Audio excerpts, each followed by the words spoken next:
Hey guys, welcome back to our channel. In this short tutorial video, we're going to teach you how you can disable the autofill password feature on Google Chrome really quickly. So let us get started right away. So in the first step, launch Google Chrome on your PC or laptop and access your browser settings. To do that, click on these three dots in the top right corner on your Chrome home screen and select settings here at the bottom. Now you will see that panel. If you do the left, guys, all you need to do is head over to autofill and password and here to the right select the Google Password Manager. After that, you will be given access to the list of websites that have currently saved your password or that are using the autofill feature.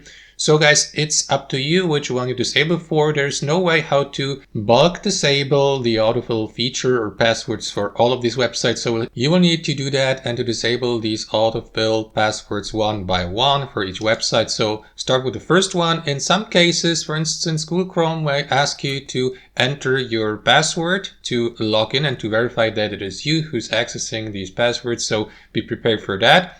And after that, you will be given access to your user data, like your username, your saved passwords, and so on and so forth. So all you need to do, guys, is simply click on delete here to delete the autofill and saved password for the given website. And that's it.